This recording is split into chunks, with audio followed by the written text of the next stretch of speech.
C'est dans ma 9e année que j'ai appris le hollandais. À cette époque-là, j'avais un papa, un chic type dans mon genre, qui voulait que ses enfants réussissent dans la vie. Lui n'avait pas beaucoup travaillé à l'école, ce qui ne l'empêchait pas, tous les étés, de nous acheter à ma sœur Christine et moi des cahiers de vacances. Christine adorait ça. Le lundi soir, elle avait déjà fait son cahier jusqu'au jeudi. Moi, je n'ai jamais pu terminer le mien. Cette année-là, papa nous dit: nous allons camper à l'étranger. Il se tourna vers maman. J'ai pensé que pour les enfants, ce serait bien que nous allions en Allemagne. Ils entendront parler allemand toute la journée. C'est ce qu'on appelle un bain de langue. Moi, je rêvais surtout de bain de mer.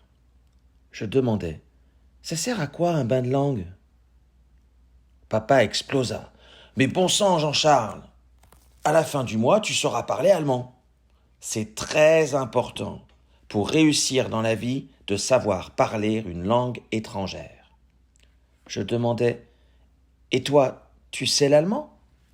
Mon papa toussa et répondit: un peu.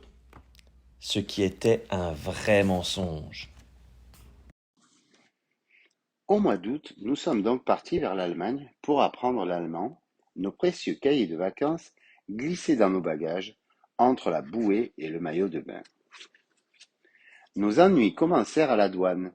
Le douanier allemand se mit à nous parler tout en dessinant dans l'air des petits carrés. Nous ne comprenions rien. Papa ouvrit le coffre, les valises, sa sacoche. Il allait même vider ses poches quand je lui dis: je crois qu'il veut voir nos cartes d'identité. C'était exact. Papa prit son air des grands jours et nous expliqua: l'allemand est une langue très difficile, très belle, mais très difficile.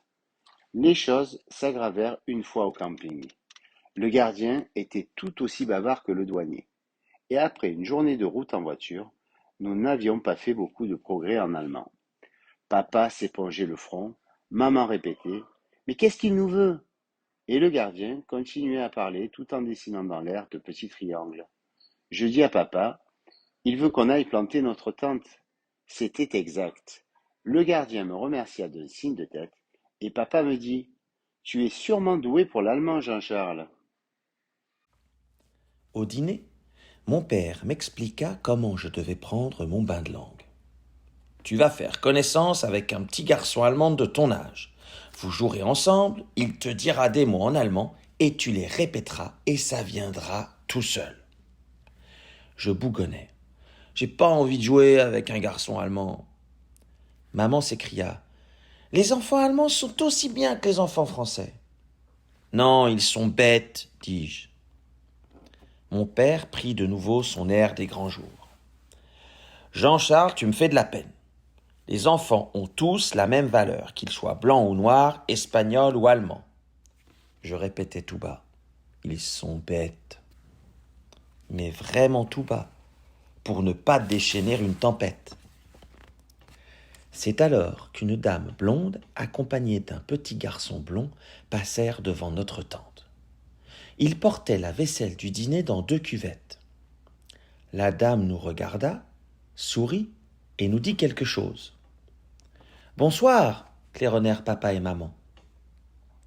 Le petit garçon nous jeta un coup d'œil. Il avait mon âge.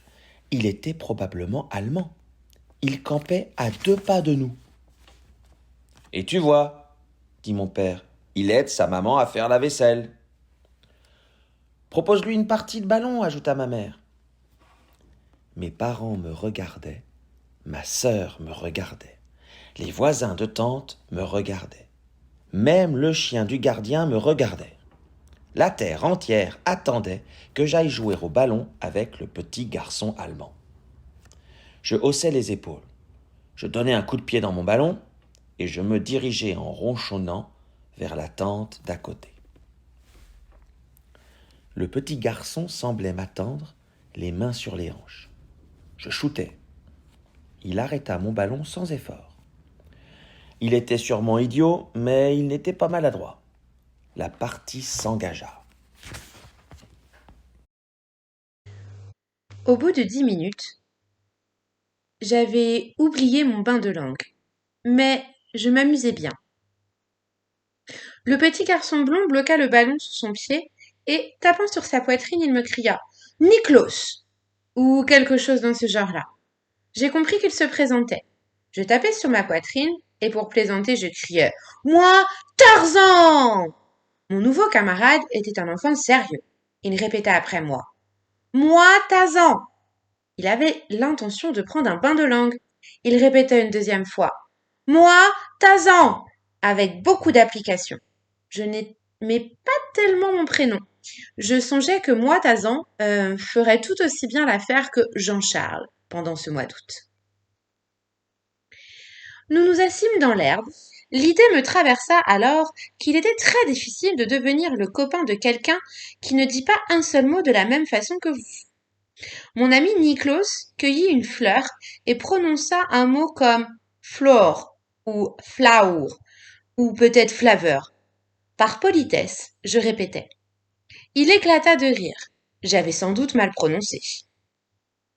Il me fit signe ensuite de donner son nom à la fleur dans ma langue. Que se passait-il dans ma tête à ce moment-là?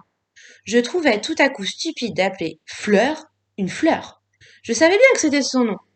Alors je dis Sprout. Niklos répéta Sprout. C'était sûrement un bon élève à l'école. Je secouai la tête pour lui indiquer qu'il prononçait mal. Je rectifiai. Sprout. Et Niklos répéta. Pris soudain d'une véritable folie, je lui montrai un arbre. Traben.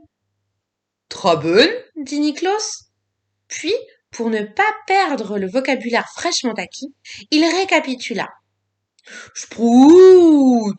Traben. Je fis bravo en tapant dans mes mains. Puis, je lui désignai notre toile de tente. Shrapati. Shrapati, fit Niklos, élève docile. Au bout du 10e mot, je pris peur de tout mélanger, d'autant que Niklos était doué d'une mémoire redoutable. Je courus à ma tante en criant Moi, Tarzan, Shrapati, ce qui signifiait, bien évidemment, que j'allais faire un saut jusqu'à ma tante. Niklos me comprit parfaitement. Mes parents me virent entrer tout excité. Tu t'amuses bien? Me demanda mon papa. Oh oui! Je vais écrire des mots dans un cahier. Je me saisis du fameux cahier de vacances. Des mots d'allemand? Me demanda mon père plein d'espoir. Non! Criai-je en m'enfuyant. C'est du hollandais! Niklos est hollandais! J'étais ravie de cette dernière trouvaille. Shrapati, tente. Traben, arbre. Sprout, fleur. Le lendemain après-midi, j'avais déjà recouvert 6 feuilles de mon cahier de vacances avec un lexique franco-hollandais. Comme j'étais un excellent professeur, Niklos progressait très vite. En fin de journée, nous avions presque des petites conversations. Je disais Moi Tazan, Gaboum Shrouillas, ce qui voulait dire Moi Tazan et mes mères. Niklos me répondait avec conviction Niklos, Gaboum Shrouillas. Mon ami était persuadé qu'il apprenait le français, et je crois bien que de temps en temps, il allait répéter un mot de français à ses parents. Le soir, mon père me demanda sévèrement Tu as fait ton cahier de vacances? Maman intervint, toujours prête à me trouver de bonnes excuses. Écoute, il a fait du hollandais toute la journée. Il peut bien se reposer. Je pris un air des plus fatigués. Papa me passa la main dans les cheveux. Alors, sais-tu comment on dit bonjour en hollandais? Je n'y avais pas encore pensé.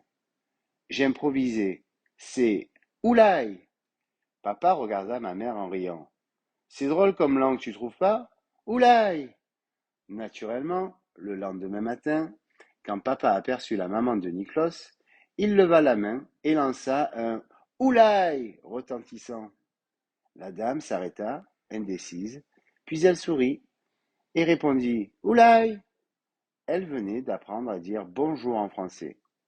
Décidément, mon invention faisait plus d'un heureux. Par malheur, mon père était quelqu'un de très systématique. Puisque je ne faisais pas mon cahier de vacances, j'étais tenu d'apprendre au moins 10 mots de hollandais par jour. mon père m'énuméra tout ce que je devais savoir. Les vêtements, la nourriture, les parties du corps, les saisons, les chiffres. J'étais catastrophé. Arriverais-je à inventer 10 nouveaux mots par jour? Niklos était encore plus dangereux que mon père. Il apprenait mes listes de vocabulaire en un clin d'œil, et il allait finir par savoir le français mieux que moi. Le soir, assis sur un pliant, la lampe à gaz sifflant au-dessus de ma tête, je récitais mon hollandais à papa. Mon père disait chaussettes? Je répondais tramil, tramiles au pluriel. Pantalon? Pad. Short? Pad. Papa se tournait alors vers maman. C'est intéressant comme langue. Un short est un petit pantalon. Donc le short, c'est pad. Et le pantalon, c'est pad. C'est logique. Beaucoup plus logique que le français. Un midi, tandis que je révisais mon hollandais, j'entendis ma mère qui marmonnait. Ah, zut! Plus d'œufs pour la mayonnaise. Elle m'appela. Jean-Charles, comment dit-on œuf en hollandais? Je répondis machinalement. Vroeg. Nous venions d'apprendre les aliments avec Niklos. Vroeg, répéta maman, et elle s'éloigna à grands pas. Je sursautai. Mais maman, trop tard. Ma mère se dirigeait vers la chapratie voisine. Elle allait dire oulaï et demander un vroeg. J'attendis quelques instants en me mordant les doigts d'inquiétude. Ma mère revint, l'air désolé, portant une bouteille. La dame m'a donné du vinaigre, me dit-elle. Tu n'as pas un bon accent, expliquai-je. C'est très important l'accent en hollandais. Maman me regarda. Eh bien, vas-y, toi. Ils te comprendront. Ma mère avait l'air d'en être tellement sûre. Je ne voulais pas la décevoir. Je me rendis chez nos voisins en traînant les pieds.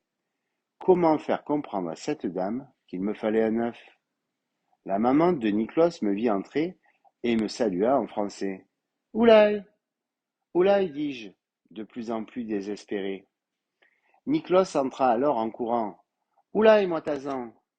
Mon visage s'éclaira. Niklos était là. Tout devenait simple. Nous parlions la même langue, lui et moi. Vroeg, dis-je. Niklos se tourna vers sa maman et dit quelque chose comme Aneg. La dame me fit signe avec les doigts. 1, 2, 3. Nu, dvech, trioche, me demanda Niklos. Nous avions appris à compter jusqu'à 20. Nu, dis-je, nu vroeg. Je revins, portant fièrement mon œuf. Maman me félicita et papa en profita pour me faire un discours sur l'intérêt pratique des langues étrangères. Ma mère s'inquiéta soudain. Tu as dit merci au moins? Pour qui me prenait-on? Bien sûr, j'avais dit merci. Spreadzouille en hollandais. Christine, ma petite sœur, avait bien vite repéré que mon ami Niklos avait lui-même une sœur. Par chance, Christine n'était pas du tout attirée par le hollandais. Elle se contenta de savoir que son amie se prénommait Barbara, et elle joua avec elle à s'ensevelir dans le sable. Un jour, les parents de Niklos partirent faire un tour en voilier et, par suite de vents contraires, tardèrent à revenir au port. Niklos était un peu inquiet, mais nos études le distrayaient. Soudain, ma mère arriva près de nous en criant « Avez-vous vu Christine ?» Plus de Christine, plus de Barbara. Ni dans le camping, ni sur la plage privée. « Gouda, Christine ?» demandai-je à Niklos. « Gouda » voulait dire « où ?» « Gouda, Barbara » insistai-je. Mon ami se redressa d'un bond et me dit « Shrapati chrouillasse !» « Qu'est-ce qu'il raconte ?» demanda maman. Je traduisis. Il parle d'une tente près de la mer. Il y a des gens qui font du camping sauvage là-bas. Ils croient que les filles sont là. Nous nous mîmes à courir vers la mer. À la façon dont Niklos galopait à mes côtés, je compris qu'on peut aimer sa petite sœur dans n'importe quelle langue. Nous arrivâmes à la tente des campeurs. Il y avait un grand trou dans le sable, mais les petits n'y jouaient plus. Les campeurs nous regardaient avec étonnement. Dans mon affolement, je les questionnais en hollandais. « Gouda Christine ?» Ils arrondirent les yeux et se dirent entre eux. « Qu'est-ce qu'il veut avec son Gouda ?» Je poussai un cri de joie. C'étaient des Français. Ils nous montrèrent un petit bois. Les fillettes étaient par là. Je me tournai vers Niklos. « Trabeun !» Il regarda les arbres et se reprit à courir en appelant sa sœur. Christine et Barbara étaient bien là, jouant à se construire une cabane. Ma sœur reçut une claque de ma mère et moi les compliments de papa. Sans le Hollandais, c'était certain, ma sœur aurait été perdue. Quand les parents de Niklos débarquèrent enfin, mon ami les mit au courant du terrible danger qu'avait couru leur fille. La maman de Niklos m'embrassa et me dit « Brova !» ce qui, tout le monde le sait, veut dire « bravo » en français. Après un mois de bains de langue, de bains de mer et de bains de sable, le jour du départ vint enfin. Niklos me serra la main et les yeux un peu brouillés me dit solennellement « Niklos, Gaboum, Moitazan ». Ai-je besoin de traduire ? Cela voulait dire évidemment que nous étions devenus amis. « Demande-lui son adresse, me suggéra maman. Niklos me l'écrivit. Je découvris alors qu'il s'appelait Nicolas O'Sullivan et qu'il habitait à Dublin, Irlande. Je glissai très vite le papier dans ma poche et je prétendis par la suite que ma poche était trouée. C'est depuis cet été en Allemagne qu'est née dans ma famille la légende selon laquelle je serais doué pour les langues étrangères. C'est à cause de cette légende que j'ai appris l'allemand et l'anglais au lycée, puis, plus tard, le russe, l'espagnol, l'italien, le chinois, l'arabe et le japonais. Je suis devenu un grand savant et je le dois à mes parents. Aussi, quand j'aurai pris ma retraite, j'en fais ici la promesse. Mon cher papa, j'apprendrai le hollandais.